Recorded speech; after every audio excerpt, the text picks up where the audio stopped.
Hi, everyone. We all hear the word trigger. So today I wanted to talk a bit about how triggers work in our brains. So a trigger happens when we see or hear or smell something, where we feel something. Something happens that we feel instantaneously stressed. A stress signal is sent to our brain. That stress signal or that trigger that precedes it makes us feel like we're experiencing that event all over again, or we're back in that really difficult place all over again. I wanted to talk today about memory because memory has everything to do with how and why we experience triggers. So a trigger happens because of the way we store a painful memory. I'm sure you've all heard about there being two sides to the brain. This is a very rudimentary sort of explanation of that. So here we see on one side of the brain, see all these little boxes. That's sort of the factual side of our brain. And then on the right side, we have the more colorful, emotional side of our brain. So storing memories takes both sides of the brain. So when it comes to that factual side, or that side of the brain that's like full of the boxes, this stores memories that cannot be disputed. So if you and I were talking, you could say, I went to a school in a small town and I couldn't dispute that. Or if you were wearing an orange shirt, you could say I was wearing an orange shirt on that day and I couldn't dispute that. Like if I might remember, I may not have been there on that day, but I still might not be able to dispute that. So, or I was the youngest in my grade. These are facts. So that factual side of our brain stores facts that can't really be disputed by others. The other side of our brain, though, the more emotional side of our brain, will add texture to that same memory, but in a different way. It will do that by adding emotion to that memory. So when it comes to the same thing, like for example, that orange shirt, I wore an orange shirt on that day, the emotional side of our brain will remember it as I was wearing that orange shirt reminds me of the day my best friend died. Or instead of the factual side of our brain remembering my dad used to smoke a pipe every time when I woke up in the morning, the emotional side of the brain would be attributing emotion to that. So I used to love waking up and seeing my dad smoking his pipe. So what's important when it comes to triggers and storing difficult memories is the bridge. So if we see these people on the bridge here between the two sides of our brain, that's what's important to storing difficult memories. So that bridge in our brain is called the hippocampus. And our hippocampus is a bit of a superhero. It makes sure that both sides of the brain talk to one another and that they agree on the memories. So you might have heard the word integration. So our hippocampus integrates all of our memories so that they can be stored and recalled and compared and contrasted and discussed by both sides of the brain. So when the memories with respect to one event, for example, when those memories are agreed upon by both sides of the brain, they create an overall story of that event. And when all of our memories have been integrated properly, even if they're difficult memories, when they've been integrated properly, we'll have created an overall story of our lives. Maybe some of those that parts of that story will be darkened. Like if this were the overall story of your life, there will definitely be dark bits, but if they've been integrated, those dark bits will have will still be part of the overall story of our lives.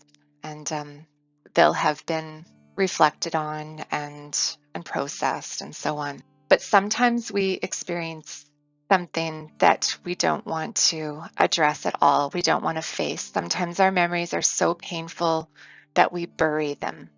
So when a trigger happens, or rather, I should say, all day long, our two sides of the brain are trying to check in with one another. So our factual memory will see something, and our factual memory will be like, hey, I just saw a phone, or I just saw snow, or there's a song playing, or I saw a house that looked like the neighbors. Someone went on a road trip to Vancouver. Factual memory is checking in all the time with the emotional memory. So it'll be asking the emotional memory, do you have any issues with that? Do you have any issues with the snow? Do you have any issues with that song? Do you have any issues with the neighbors?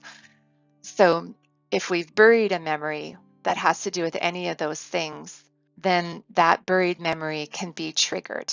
So when it's triggered, when that painful memory, if it hasn't been integrated by the hippocampus, it hasn't been agreed upon by both sides of the brain, if it's been buried but then it's triggered, it can make our bodies and brains feel like we're back there in that worst moment. One of the things that we can do to stop being triggered is to make our emotional and factual memories come into agreement with one another. So again, using those examples that I brought up earlier on. So the factual memory might say I was the youngest in my grade, and then the emotional memory will say it was really hard being the youngest in my grade. I was sad a lot of the time. You want both sides of these memories to agree on one another so that that can be part of your overall story. So again, this will allow us to create a more complete story. So when new information comes along, our hippocampus doesn't get tripped up. So when, let's say, new information about that small town we grew up in, when it comes along, then we don't get triggered. So in order to not get triggered, we need to integrate those memories, or we need to get both sides of our brain to agree on that memory. So we have to deal with those memories that we've buried.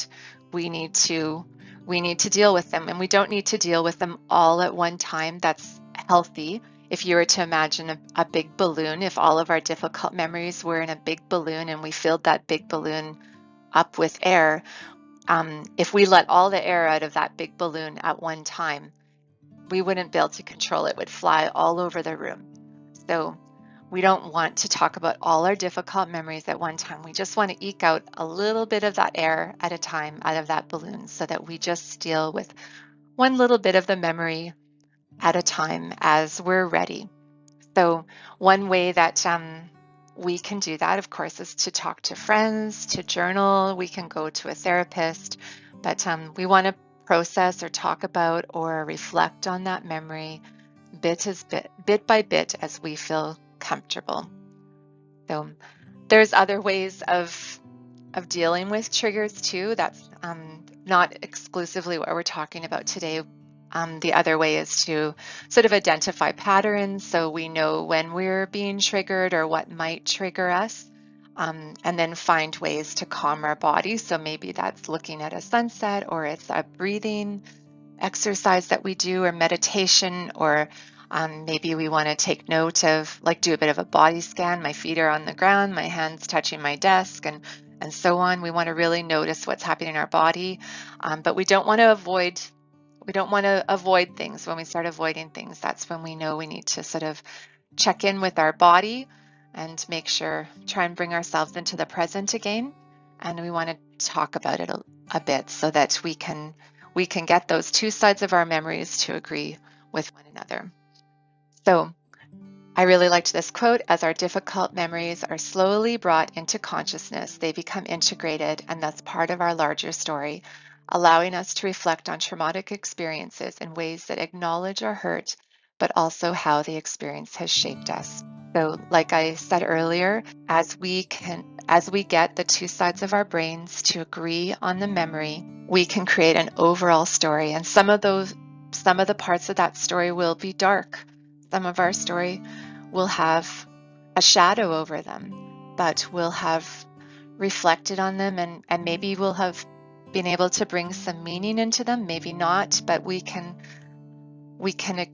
sort of reflect on how that experience has shaped us, and then we can have more resilience to deal with what faces us in our day to day. Thank you so much.